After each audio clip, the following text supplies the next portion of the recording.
Yo les gars, aujourd'hui on se retrouve pour une nouvelle vidéo. Dans cette vidéo, je vais vous montrer quelques astuces pour nettoyer votre ordinateur, le fluidifier et l'optimiser. Donc avant ça, n'hésitez pas à vous abonner, à partager, à commenter, à liker, ça me ferait extrêmement plaisir, puisque je lis absolument tous les commentaires que je reçois et j'essaye de répondre au plus vite et au plus nombreux d'entre vous. Alors premièrement, vous vous rendez dans l'explorateur de fichiers, dans l'onglet ce PC, l'explorateur de fichiers. Si vous ne trouvez pas, vous allez dans le menu démarrer, vous tapez explorateur de fichiers qui se trouve ici. Donc je rappelle que le fonctionnement est exactement le même sur Windows 10 et sur Windows 11, à quelques différences d'affichage et des icônes. Donc si vous ne savez pas comment faire, n'hésitez pas à me le dire. Pour Windows 11, je peux le faire pour Windows 7 et pour Windows 8.1. Donc la première astuce, c'est d'aller dans l'onglet ce PC, Windows C, vous faites propriété, nettoyage du disque. Et comme moi je nettoie souvent mon disque, j'ai pas beaucoup d'espace total à gagner, donc vous pouvez afficher les fichiers au cas où il y aurait quelque chose qui serait sensible, qui serait nettoyé. Donc vérifiez avant, parce que vous pouvez plus le récupérer, ça bien sûr. Donc vous faites OK, supprimez les fichiers une fois que vous êtes bon. Alors je préfère mieux le dire, vous devez sélectionner ce que vous souhaitez nettoyer. Donc les miniatures, ça sert à rien, vous pouvez sélectionner d'office. Les fichiers temporaires, c'est pareil, la corbeille, si vous avez des données sensibles dedans, ou des fichiers que vous aimeriez récupérer plus tard, ou que tout simplement vous ne souhaitez pas la vider, vous la décochez. Ça, vous pouvez cocher, et cache de nuanceur DirectX, vous pouvez cocher ça aussi. Le reste, ça dépend de vous, si vous avez des données à sauvegarder. Donc au pire, vous pouvez faire afficher les fichiers. Donc moi, je vais faire OK, supprimer les fichiers. On attend qu'il se nettoie. Moi je suis sous SSD, donc ça va pas changer grand chose, mais pour les gens qui sont sous HDD, ça va changer beaucoup de choses. Donc rien que pour vous dire, j'avais 90 Go de libre, je l'ai fait, je suis à la 157. Donc pas maintenant, juste avant la vidéo, j'aurais dû le montrer là dans la vidéo, c'est un peu bête. Donc vous pouvez le faire pour tous les disques, hein, c'est les mêmes manipulations, donc ça c'est un HDD. Donc c'est pareil, vous faites ça. On n'a rien à nettoyer, fichier système, c'est pareil, puisque ce n'est pas le disque système. Donc c'est pareil pour ici aussi. Quand vous avez rien nettoyé, vous mettez tout simplement 0 P. Donc la deuxième astuce, c'est vous rendez dans votre gestionnaire de tâches. Donc votre gestionnaire de tâches, normalement il devrait être comme ça. Vous allez en plus de détails, vous allez sur démarrage et vous désactivez ce qui ne vous intéresse pas. Par exemple, moi, l'Epic Game Launcher, j'aime pas quand il se lance. Cortana, je n'aime pas non plus quand il se lance, puisque je lui dis jamais. Et ça ferait gagner du temps de démarrage de BIOS. Donc, vous savez, c'est les petits points là qui chargent quand il démarre, là, quand vous voyez le logo de Windows, ou alors le logo de la marque. Par exemple, Java non plus ne sert pas, Edge ne me sert pas, OneDrive me sert. Ça me sert, ça me sert pas, ça me sert pas. Donc vous faites le tri comme ça et vous faites, après vous pouvez fermer. Donc ça va vraiment aider le PC à mieux démarrer. Donc après vous faites un redémarrage, mais je vais pas le faire parce que là je suis en vidéo. Donc la quatrième astuce, c'est tout simplement d'aller dans votre explorateur de fichiers, d'aller vérifier dans le panel configuration, donc vous avez un explorateur de fichiers. Et vous faites désinstaller ou modifier un programme. Là en haut, la case en haut, donc onglet ce PC comme avant, hop, vous cliquez dessus. Vous avez des paramètres. Admettons qu'il y a un programme que vous n'utilisez plus, par exemple Osbun, je sais pas ce que c'est. On va le désinstaller, hop.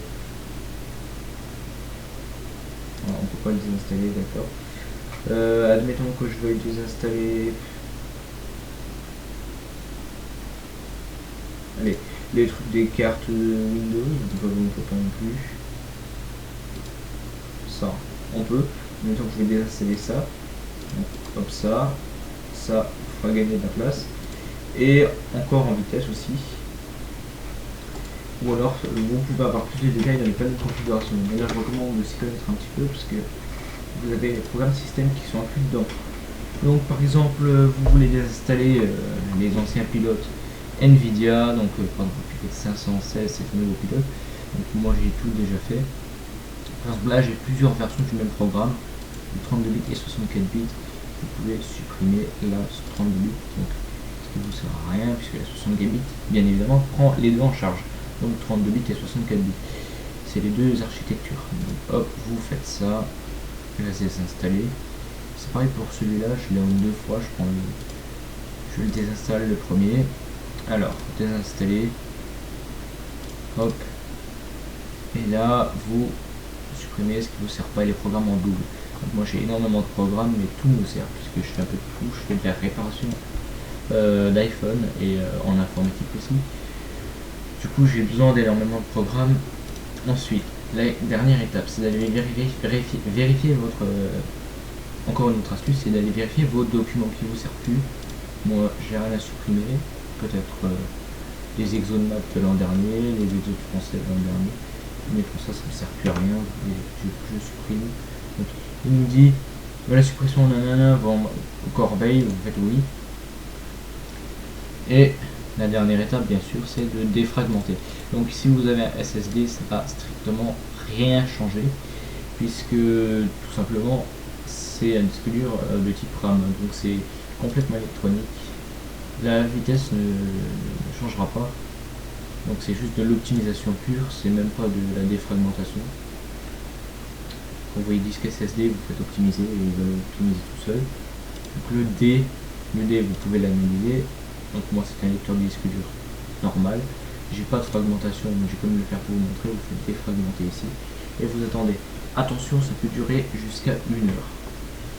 1 heure de défragmentation pour les pires disques. Donc ceux qui sont le pire défragmentés, pareil, analyser, défragmenter.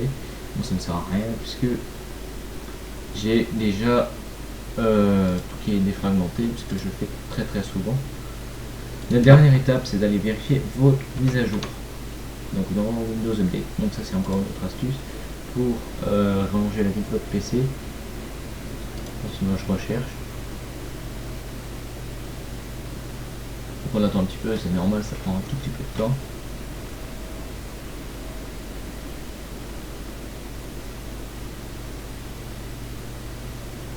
Donc là il va vous télécharger les mises à jour de sécurité. Ça vous permettra de pouvoir désinstaller les antivirus comme Avast, puisque c'est pas pour rien que Windows coûte 245 €, bien sûr que ça sert à quelque chose. Windows Defender, la preuve, moi j'ai aucun antivirus, je me sers uniquement de ça. Donc là vous faites mise à jour qualité facultative disponible, vous le faites aussi. Bien sûr ça rajoutera des fonctionnalités, c'est intéressant à faire. Donc là on a la mise à jour de juillet, je l'ai pas encore faite. Vous voyez, j'ai aussi un peu de retard. Je crois qu'elle est sortie hier ou avant-hier. En général, je vérifie tous les 2 à 3 jours les mises à jour. Donc, la dernière étape, c'est bien évidemment de vérifier les erreurs système. Donc ça, c'est encore une astuce.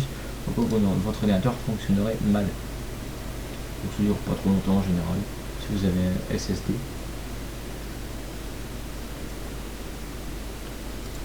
Donc, parce que j'ai le clavier tactile d'activer.